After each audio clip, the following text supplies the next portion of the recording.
نبی پاک صلی اللہ علیہ وسلم کی حدیث مسلم میں طبرانی میں حضور نے فرمایا آؤ میں تمہیں پچھلے زمانے کے ایک ایماندار نوخیز ولی اللہ کی بات سناؤں. پچھلے زمانے حضور نے فرمایا پچھلے زمانے میں ایک بادشاہ جادو کے زور پہ حکومت کرتا. جب وہ ایک جادوگر اس نے رکھا ہوا تھا تو جادوگر اس کو جادو بتاتا, وہ جادو کے زور پر حکومت کرتا.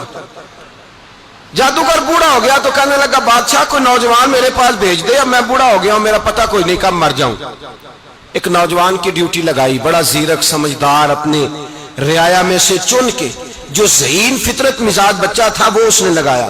اللہ کے محبوب علیہ الصلوۃ والسلام فرماتے ہیں بچہ جادو سیکھنے لگا, وقت گزرنے لگا.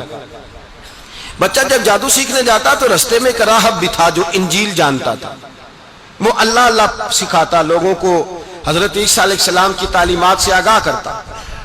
اس نے دیکھا کہ یہاں بھی لوگ اکٹھے ہیں تو وہ بچہ اس راہب کے پاس بھی اٹھنے بیٹھنے لگا. اب جب اس کے ساتھ اس کی گفتگو بڑھنے لگی تو اس کو باتوں میں لذت آنے لگی.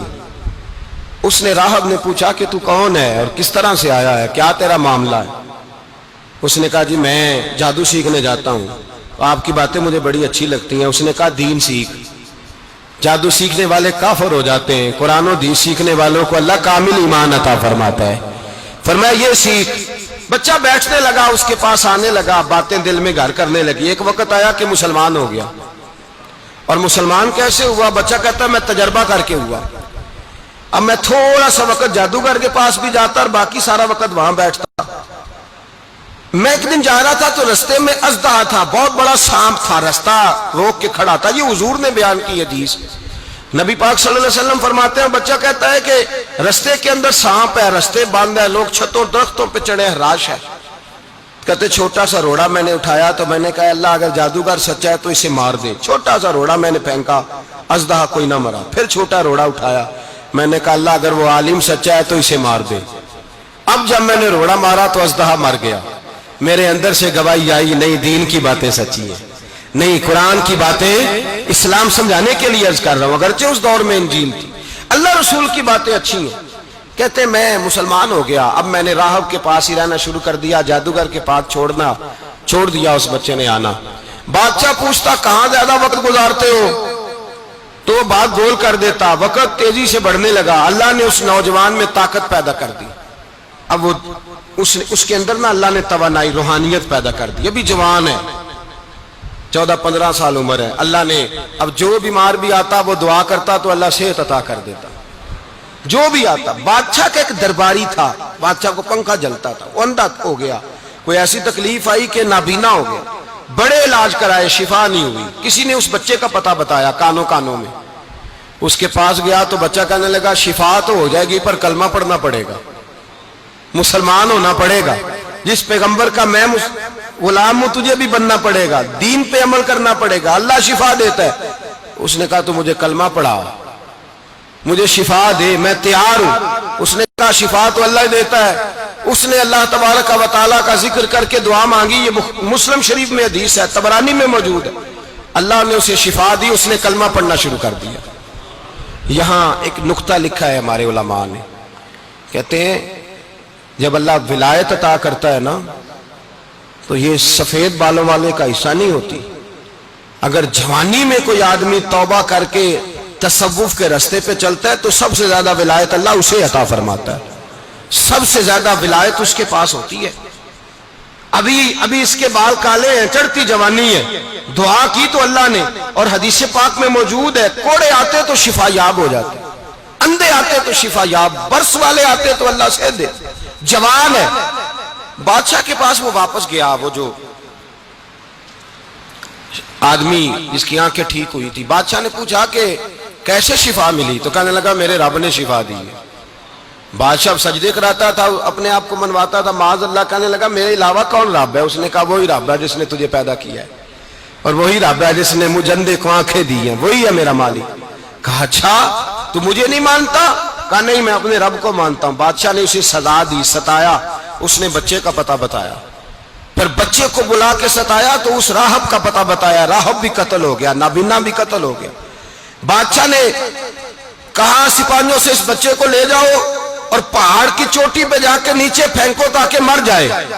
بچہ پہاڑ کی چوٹی پہ گیا تو ہاتھ اٹھا کے کہنے لگا یا اللہ میرے لیے نہیں اپنے لیے، میرے لیے نہیں اپنے لیے انہیں اپنی قدرت کے جلوے دکھا، میرے لیے نہیں۔ اللہ کے بندے اپنی جان بچانے کی دعائیں نہیں مانگتے، اپنے لیے انہیں اپنی قدرت کے جلوے دکھا، یہ دعا مانگی۔ جتنے لوگ ساتھ آئے تھے وہ سارے زمین پہ گرے اور سب مر گئے، پہاڑ سے گر کے مر گئے۔ بچہ واپس سیدھا بادشاہ کے پاس کہنے لگا لو بھائی میرے رب نے مجھے بچا لیا ہے۔ جوان کا ایمان دیکھو، میرے رب نے مجھے، بولو میرے اللہ نے مجھے ایمان کی گواہی دے رہا ہے، میں بچ گیا ہوں، تو جھوٹا ہے میرا رب سچا ہے۔ اس نے کہا لے جاؤ اس کو دریا میں، کشتی میں بٹھاؤ، بیچ دریا کے جا کے دھکا دے دو۔ بیٹھے کشتی میں، دریا کے بیچ گئے، اور جب جا کے وہاں اس کو دھکا دینے لگے تو اس نے کہا اللہ میرے لیے نہیں اپنے لیے انہیں اپنی قدرت کے جلوے دکھا۔ بس ایک طوفان سا آیا، جتنے سپاہی ساتھ آئے تھے ڈوب کے مر گئے۔ وہ بچہ اٹھا اور سیدھا پھر بادشاہ کے پاس، اسی کے پاس کہنے لگا لو بھائی میرے رب نے مجھے بچا لیا ہے، تیرے پاس آیا ہوں۔ وہ کہنے لگا تو کیا مصیبت میرے گلے پڑ گئی ہے، کیسے جان چھوٹے گی؟ تو بچہ کہنے لگا اگر تو مجھے باندھے درخت کے ساتھ اور سارے ملک کو بلائے، لوگوں اکٹھا کرے، پھر تو مجھے تیر مارنا، میں تجھے بتاؤں گا کیسے مارنا ہے، میں مر جاؤں گا۔ اللہ کا بندہ نوجوان ایمان دیکھو، مرنے کے طریقے بتا رہا ہے، میں تجھے بتاؤں گا میں کیسے مروں گا۔ یہ بات کہی، بادشاہ نے سارا مجمع جمع کیا، ملک سارا باہر آ گیا، درخت کے ساتھ باندھ دیا۔ کہنے لگا بھائی لوگوں یہ مجھے مارنا چاہتا تھا، مار نہیں سکا، اب میں اسے بتانے لگا ہوں کہ میں کیسے مروں گا۔ اسے کہو جب تیر مارے تو ساتھ میرے رب کا نام بھی لے، میں اپنے رب کے نام پہ جان دوں گا، ایمان کی پختگی میں اللہ کے نام پر جان دوں گا۔ اسے کہو رب کے نام پہ مارے، مر جاؤں گا۔ بادشاہ نے اللہ کہہ کے تیر مارا، پیشانی میں لگا، بچے کی روح پرواز کر گئی، جتنا مجمع کھڑا تھا سارا کلمہ پڑھ کے مسلمان ہو گئے، سارے مسلمان ہو گئے سارے۔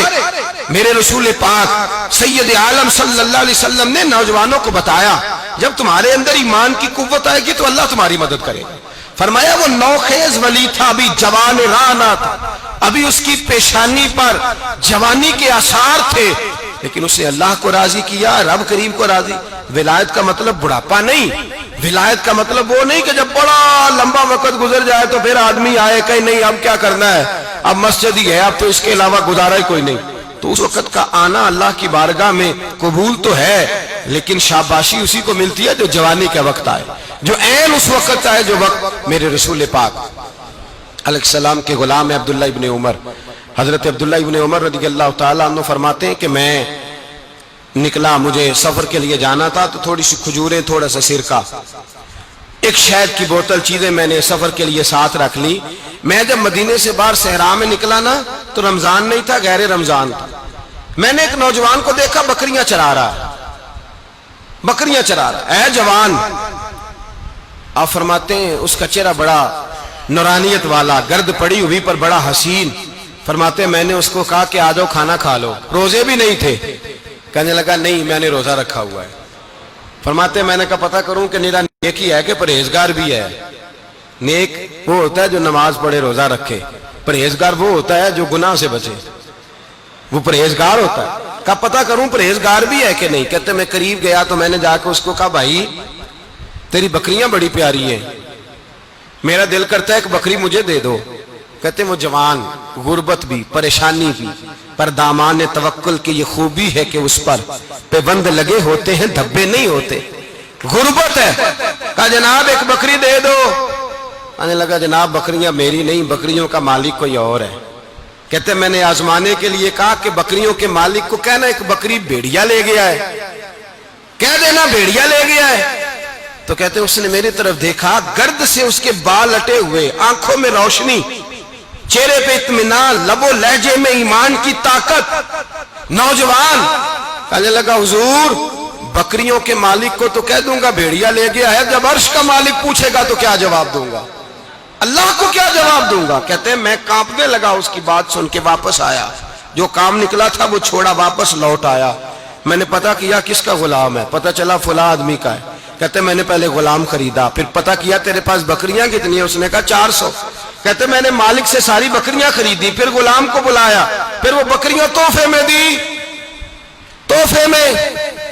کہنے لگا حضور یہ سارا کچھ مجھے کیسے ملا؟ میں نے کہا تیرا ایمان بڑا پختہ تھا تو میرے رب نے تجھے انعام عطا فرمایا ہے۔ بدل دے میرا دل، بدل دے میرا دل، بدل دے میرا غفلت میں ڈوبا دل، بدل دے میرا غفلت میں ڈوبا دل، بدل دے۔